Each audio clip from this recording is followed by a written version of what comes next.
Just over a year ago, I made my first video on this YouTube channel and have grown it to almost 40,000 subs. And I've been getting a lot of questions on Instagram about my YouTube experience, and now that I have made it into my main income source, I've come to recognize YouTube as a powerful branding tool for professional filmmakers.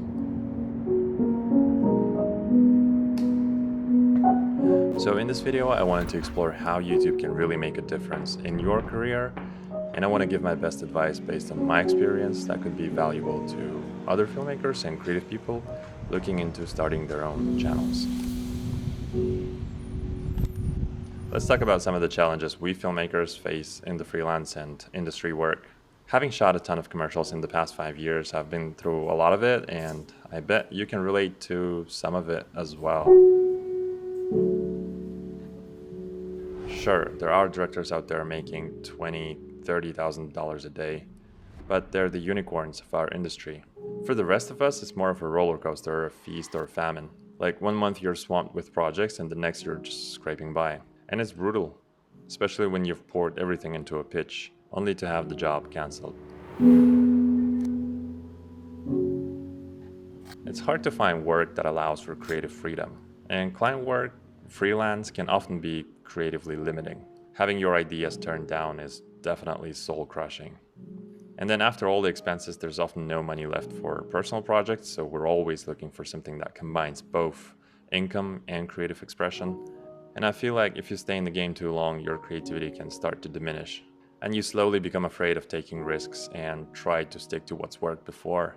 And that's how you get old. That's how everything becomes boring. That's what stagnation is.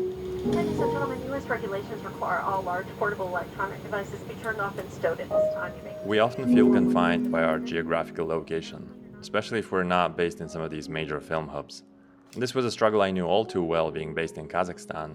Despite directing major commercials for larger brands in my region and neighboring markets, I always felt that sort of pull towards international exposure. Because to me, it's about that freedom to live and work from anywhere, to travel at my will, and expand beyond the familiar territory of my home country.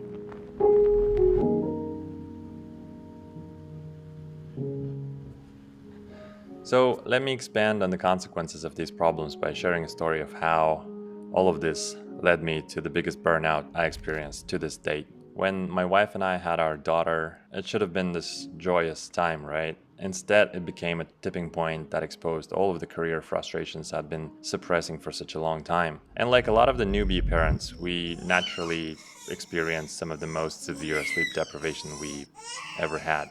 Meanwhile, my work in commercial directing was becoming increasingly demanding, and I'd find myself agreeing to jobs that I really didn't want to do, often starting at dawn and stretching late into the night, and often for days on end. And that combination of sleep deprivation and long hours on set, and all of that prep work, and also constant battles with clients I didn't vibe with, it was all pushing me to my breaking point.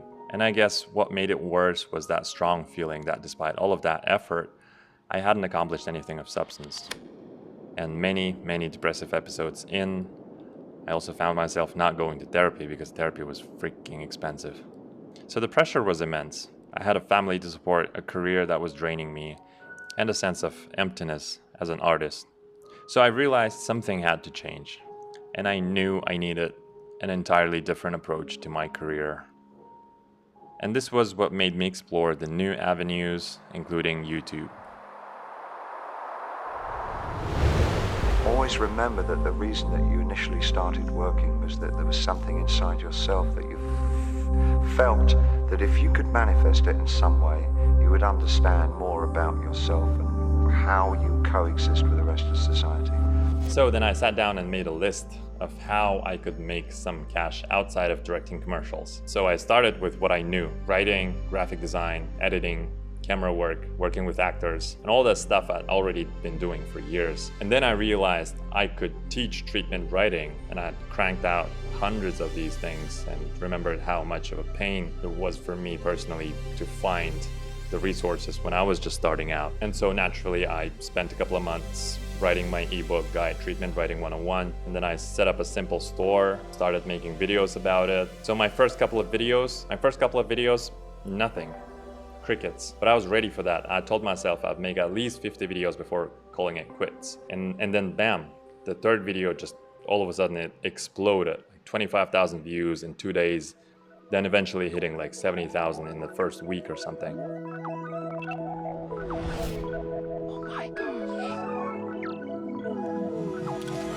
And then suddenly my DMs and inbox were flooded with like collab offers and brand deals, which was definitely flattering. But the thing about quick success like that, it's also a test of your staying power. Once I got that first taste, it felt like the YouTube algorithm just decided to play with me. It was like being in a casino, you know, it's like they give you just enough wins to keep you playing, but then at the end, the house always wins. So as I kept churning out videos, I found myself picking up all these new skills like marketing, packaging, graphic design, optimizing videos, and promotion. And it sort of sparked this entrepreneurial fire in me, and I was creating my own brand and product line using, you know, my content as sort of like a promotion for my products. And so just for the reference, the first month alone, I made just a shy of $10,000 US just from the store sales alone. And the majority of it was due to that one video going viral. And so I kept hoping for another viral hit, but it never came. Like my newer stuff, my later videos, they never quite hit those same numbers again. So after 40 videos and somehow snagging 39,000 subscribers, almost 40,000 at this point, I had this epiphany. These numbers aren't important. Success isn't about the stuff you cannot control, like views, like likes, or sales. What you do have control over is your own process and consistency and quality of output. Do I like my new videos more than the old ones? Do they light me up and take me places? Am I giving it my all? If it's a yes, then I know I'm on the right track. The process is the reward.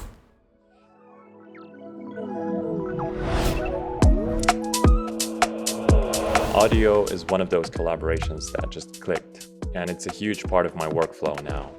And the thing about audio is that it's got me covered on all fronts. I used to stress about finding the right tunes or sound effects, but now it's all there in one place. And I feel like you can totally hear the difference in my recent videos. The quality is just different. Now, let me geek out for a second about what I'm loving about audio so much. They've got this link match AI that's pretty wild to me. You just paste the link to a track you like and that's it.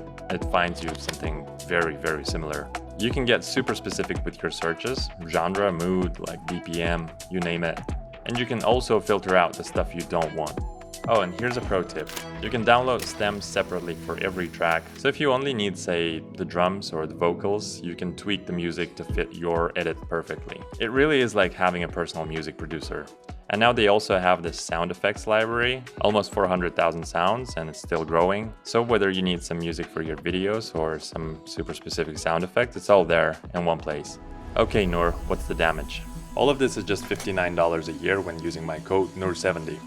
If you're serious about creating and need top-notch music and sound, do yourself a favor and check it out. Trust me, you'll see what I mean.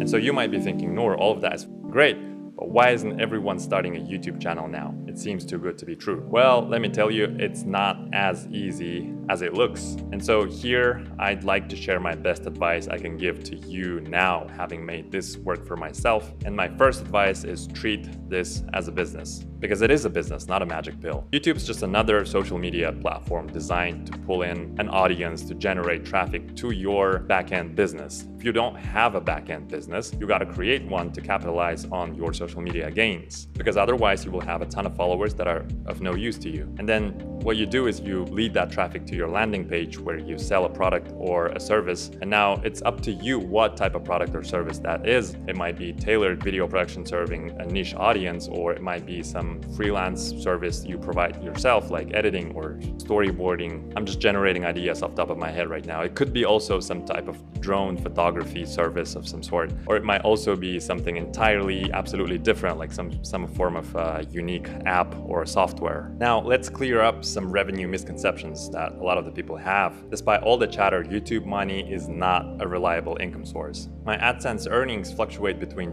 $200 to $300 a month, depending on how my videos perform. And to make it substantial, I'd really need to prioritize my views over quality, which goes against my values again.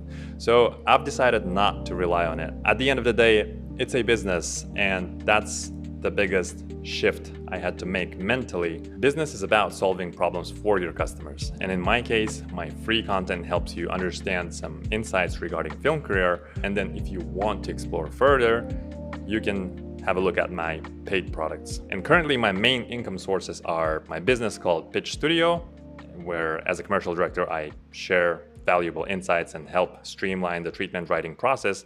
And I've launched products like treatment design templates and my ebook that I mentioned before, with many, many more new products in the pipeline. And then I have sponsorships with brands reaching out, and I try to keep it organic, no forced promotions, and I introduce you to brands that might solve your problems. And if you're interested, great. If not, I still provide value through my free content. So I think it's a win-win situation.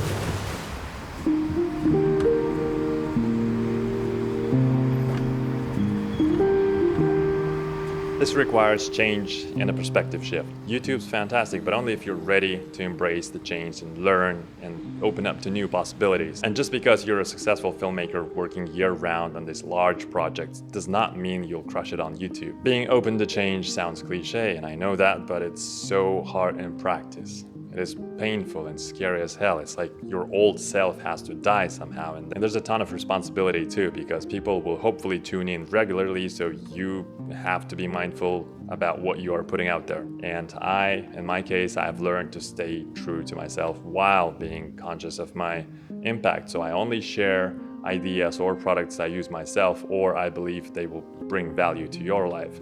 So it's like this pledge to keep this channel a solid resource based on my truths. I am very grateful for all your support. So it's a two-way street. If you benefit, I benefit, and vice versa. And a YouTube channel cannot keep going without the support of its viewers.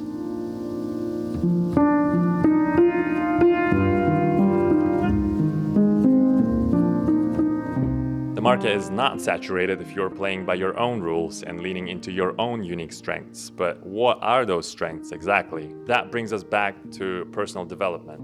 You gotta work on yourself first and get to know your persona better. This can really become a spiritual journey if you'd like. And so the field looks saturated if you're trying to copy someone else's format, because it's tough to beat someone at their game. So how do you discover your own unique strengths? I would recommend you spend your first 20 or 25 videos just testing ideas and verifying hypotheses and figuring out what works and what does not work and what you enjoy watching most. So by the point you've made and uploaded 25 videos, given that you've put your maximum effort into making them good, you will notice that some of them did better than the others, than the rest of them. And now you know what to double down on. And to truly stand out, you need something unique to show. That cannot be faked. It needs to be discovered and identified first. You certainly have something unique about you. You can only find it by iterating, by trying and failing and trying again, because it's a journey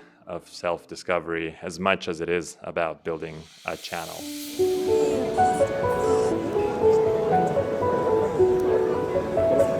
So imagine this, you're at the beginning of your YouTube journey, and then all of a sudden you feel this surge of validation. And now finally your unique style and your artistic vision, it's all being recognized and appreciated in a way you've never experienced before. It's like finally finding your tribe after years of working alone in isolation. And as you continue, you might notice your confidence growing. You're not just making videos now, you're transforming as a person. And YouTube becomes your canvas for expressing your newfound energy and confidence. Whether it's YouTube or any other social media platform, what matters is that you have to forge this connection with your audience. And as you progress, you will likely face challenges that push you to grow, like dealing with feedback, both positive and negative, the comments, the hatred. These aren't just like YouTube related things, they are skills for life.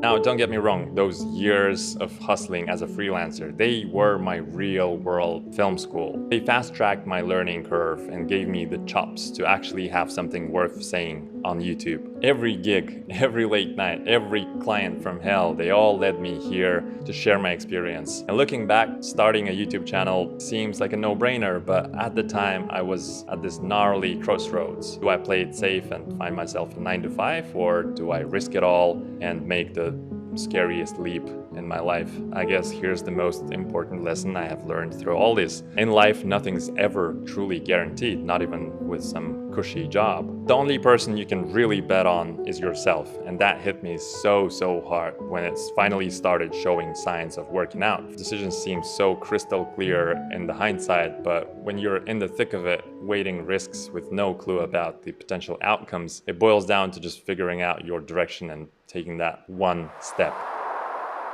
I'm not here to tell you you should start your YouTube channel, because I am not in the position to imply that kind of pressure on you. But if you've already been considering trying a new approach to your creative life, then I hope this video gives you some confidence that it can be done.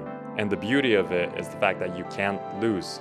If it doesn't work out as planned, then well, you've gained new experience and pushed yourself creatively, which is great. But if it does work, then that's when life can truly change in ways you might never, ever imagined before.